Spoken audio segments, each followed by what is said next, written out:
Hello everyone, Sunday Gospel Reflection for October 11th, which is taken from the 22nd chapter of the Gospel of Matthew. And in this passage, we have another parable from Jesus. And in this parable, there's a king who is celebrating a huge wedding feast. And he sends out many invitations and no one replies. And so he sends out servants to go follow up with those who were invited. And the first person says basically he's not interested. Like, oh, thanks, but no thanks. And then the second one says, oh, I would, but I have to go take care of my farm. And then the third one gets violent and ends up actually killing the servant who was inviting him to the wedding feast. And then obviously the king is enraged by this. And he opens up the wedding feast to everyone, the good and the bad, to go out into the streets, inviting people into the wedding feast. And a couple things stuck out to me while I was reflecting on this. First is that I think for many of us, we have walls up to giving more of our lives to Jesus. Whether it's conscious or unconscious, we know it or we don't. Like oftentimes there's a wall up between giving our lives to Jesus. And I think in some ways it's like the three ways that those people who were invited said no to the invitation. You know, sometimes we're just indifferent. Like, I don't really care. Like, thanks, but no thanks. Sometimes we give excuses. Like, I totally would do that. I would totally become a disciple. I would totally give my life to Jesus, but I have too many responsibilities in my life right now. I work, family, whatever, that's the reason I can't do this. And then some of us get violent of being like, how could you ever? Or like something inside of us makes us angry at this thought of giving my life to Jesus or more of my life to him.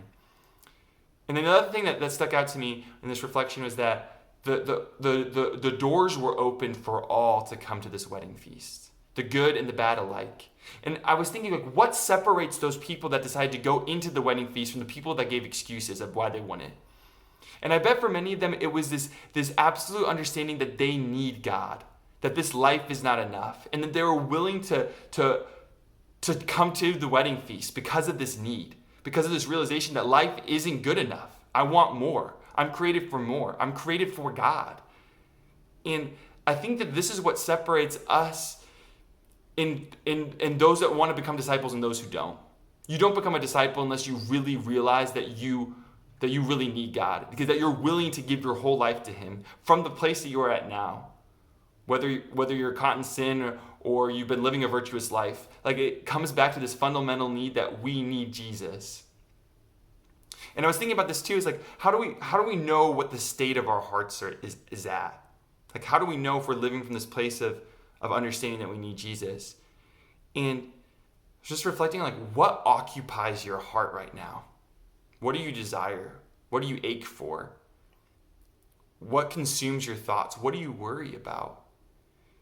And like, regardless of like where you're at in that, do you come to Jesus from that place of being like, Jesus, I want to give you my life. I want to learn to trust you when I feel anxious. I want to learn to trust you when I feel down. I want to live my life entirely for you.